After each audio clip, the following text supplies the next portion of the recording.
माझे नाव धनश्री मारुती खाडे. मी इयत्ता 4थीत शिकते. माझ्या शाळेचे नाव राजाराम शेठ विद्यालय.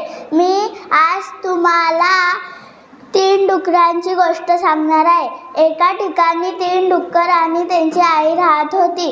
तेव्हा त्यांची आई एक काम सांगायची, पण ते 3 डुक्कर ऐकायचे नाही. म्हणून त्यांची आई त्यांना थोडेसे पैसे देऊन त्यांना घरातून बाहेर काढायची. मग ते 3 डुक्कर एका जंगलाच्या ठिकाणी सुरक्षित जागेच्या इथे गेले. मग ते तिथे एक एक करून घरं बांधायला गेले.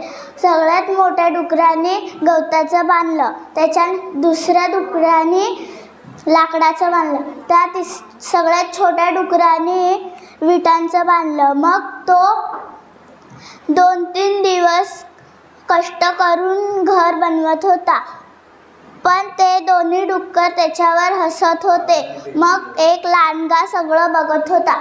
मग तो लांडगा त्या गवताच्या घराला तोडून टाकलं. मग तो डुक्कर त्या दुसऱ्या घरात गेला. मग त्या लांडग्याने ते लाकडाचं घर तोडत होता, पण ते काय तुटत नव्हतं.